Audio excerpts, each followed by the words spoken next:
Em 2011, o vídeo já começa assim. Em 2011, uma garota de 11 anos, uma menina, garota não, uma menina de 11 anos, conheceu um menino de 13 anos e foi aquele, não o amor à primeira vista, tá? Mas foi conhecer o amor de infância. Era olhar um na cara do outro e perceber, tipo, é. Mas 11 anos, Jacinta, é 11 anos. Que loucura. A Cortina quer me interromper, mas eu quero contar muito essa história, porque eu acho que é uma das histórias mais engraçadas e bonitinhas. Então vamos lá. Em 2011, com só 11 anos de idade, essa garota conheceu um menino de 13 anos de idade.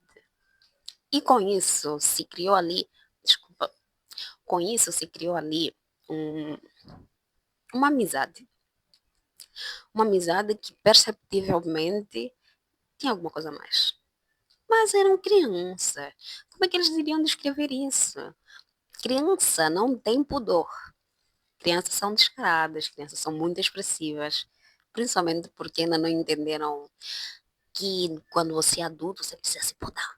Então a criança tem uma certa liberdade maior do que o adulto. E eu gosto dessa liberdade, eu sinto falta dessa liberdade. Então o menino era muito mais ousado, digamos assim. Ele era muito mais ousado, era muito mais de chegar. Mas tem um problema.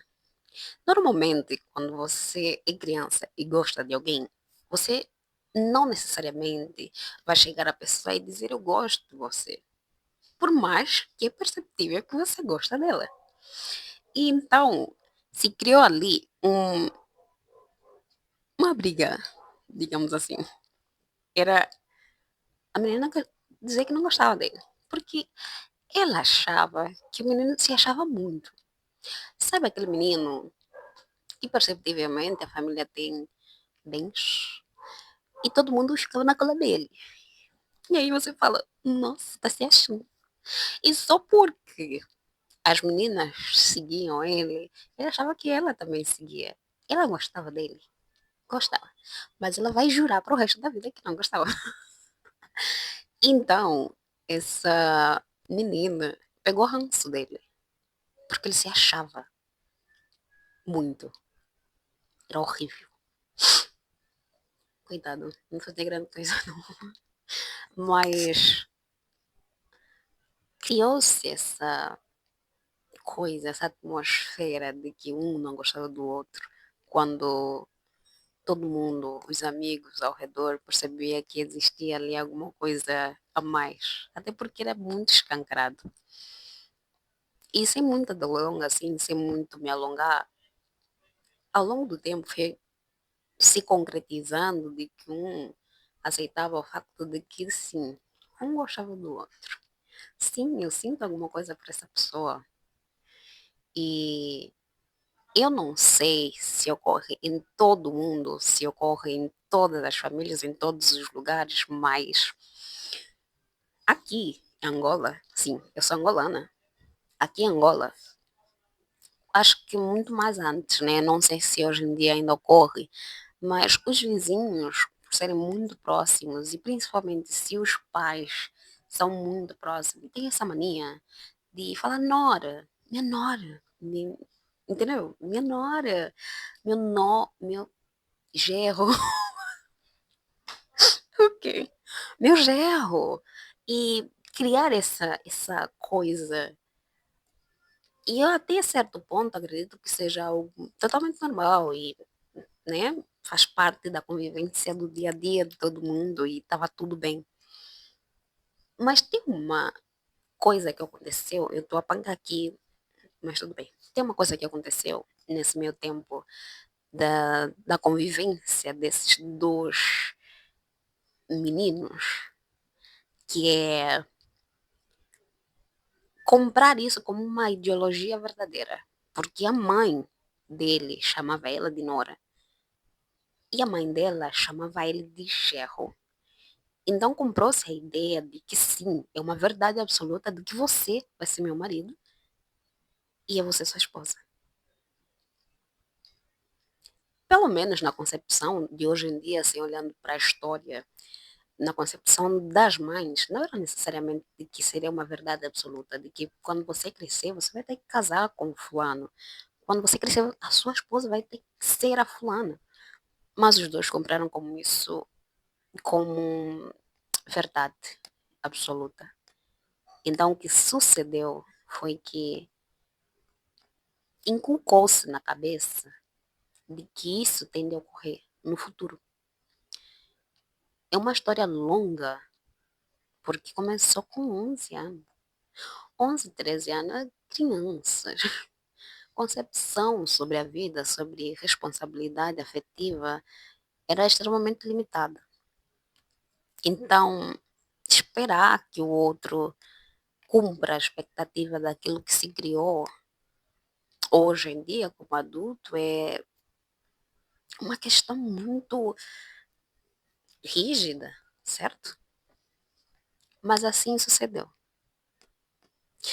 Foi-se crescendo e os sentimentos foram se aflorar cada vez mais. Foi-se passando fases, um conhecendo o outro. Houve uma época em que houve muito grude, como se os dois fossem inseparáveis.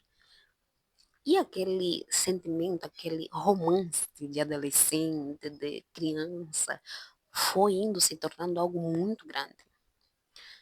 Tão grande, mas tão grande, que para todos era uma certeza. Não era só para eles dois, era para todo mundo que visse, era uma certeza. A ponto, né, de o nome dela não ser quase que mencionada. Porque para todo mundo era a mulher do fulano, a esposa do ciclano, Amboa. Quem é angolano vai entender essa parte. Amboa do fulano. E com ele também não era diferente, né? Pelo que se sabe.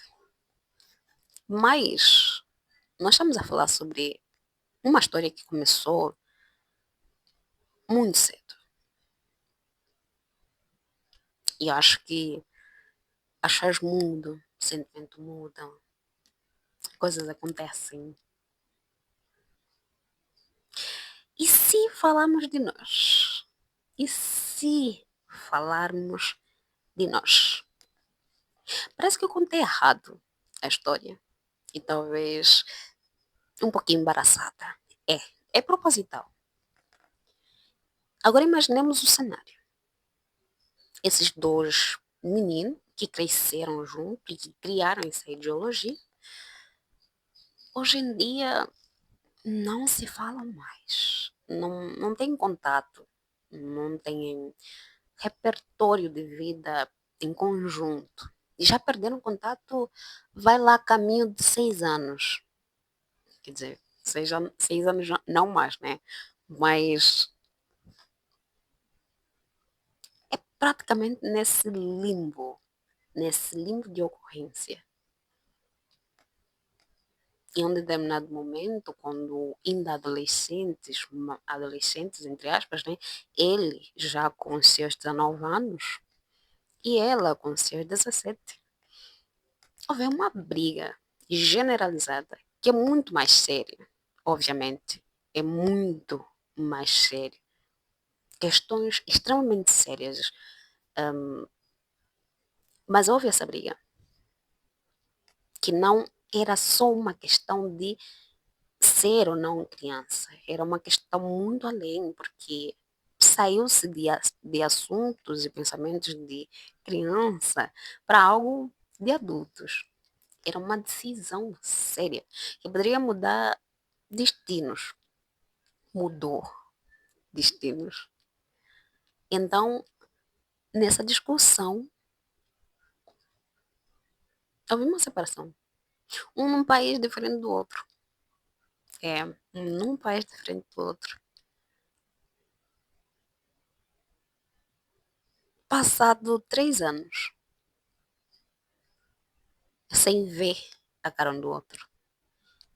e jurando de dedinho, com certeza absoluta, de que nunca mais vão se ver. Que é burrice.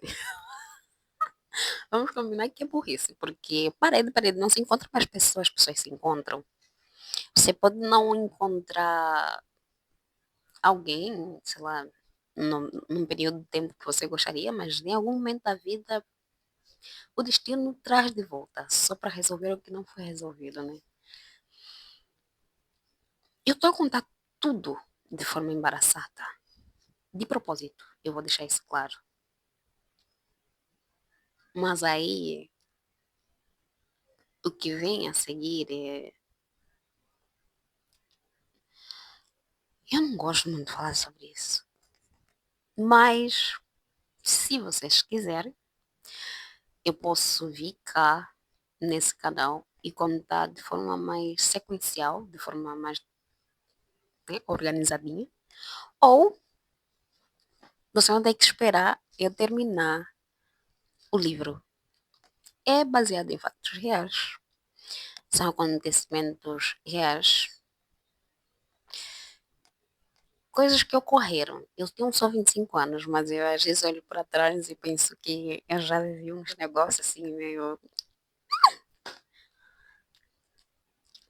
Não no bom sentido. Mas, e se falarmos de nós? Se falarmos de nós. Eu não gosto muito desse livro, não, mas eu escrevi, tá? Eu escrevi o livro e eu não vou dizer que tá muito bom, porque é uma bosta, tem que recordar de todos os acontecimentos e por aí fora. Mas uma coisa eu tenho certeza, eu nunca vou esquecer a minha vida, a minha vivência, o que aconteceu comigo desde os anos 2011 a 2019. 2019 até que não, né? Acho que colocar 2018. Essa é a data correta. Mas eu nunca vou esquecer dos acontecimentos desse período, porque foram muito marcantes. Eu acho que depois de 2020 para cá, eu não tive assim vivências muito marcantes, ou pelo menos não considerei eles tão marcantes assim. Nesses últimos anos, de 2023 para cá, tem acontecido umas coisas muito marcantes também.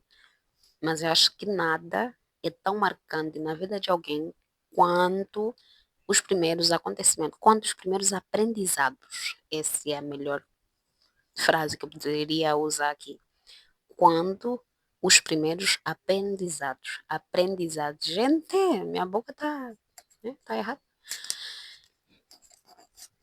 E é isso. Fez algum sentido esse vídeo? Não, não fez. E também acho que não era para fazer. E, é isso. Eu prometi que iria postar dois vídeos hoje. Eu vou postar o primeiro, que foi um vídeo qualquer. Eu acho que não falei coisa nenhuma no primeiro vídeo. Mas eu vou postar esse vídeo. E eu espero que vocês estejam comigo daqui para frente. Eu vou colocar aqui um desafio não seria necessariamente a questão, mas se vocês quiserem que eu conte de forma sequencial, bem organizadinha, sobre esses acontecimentos, eu acho que vocês não entenderão. Vamos fingir que vocês não entenderam sobre o que é sobre mim, tá? Ou se calhar vocês não entenderam, você está entendendo isso agora. Tá tudo errado. Mas vamos fingir que vocês não entenderam. Ai, que ódio. Agora eu tô me sentindo culpada. Mas é isso. Mas se vocês quiserem, eu tô precisando desabafar mesmo uns negócios, já que eu não tenho como pagar mais o meu terapeuta. Na verdade, eu tenho um terapeuta, então, já que eu não tenho como, eu preciso de um lugar para desabafar. Se vocês gostarem de mim e vocês quiserem que eu continue a contar essas histórias, eu tenho muitas histórias. Muitas. Caraca, eu só tenho 25 anos, mas eu olho para certos acontecimentos e eu penso, nossa, o que é que aconteceu comigo? Parece que eu só vivi. Eu vivi toda a minha vida em um take só. Me deixaram lá. Mas se vocês quiserem, eu prometo que eu venho cá e conto mais sobre outros assuntos. Mas agora eu vou gravar outro vídeo que fala de um outro meu livro, que também é baseado em fatos reais, deixando claro que, na maior parte das vezes, os meus vídeos são, os meus livros são baseados em fatos reais. Na maior parte das vezes. Tem uns que eu faço uma mistura meio maluca de factos verídicos com, como fala? Com ficção. Do nada me acaba sendo um branco assim. Tá bom, chega. Nossa, 16 minutos. Eu queria fazer isso 10, mas passo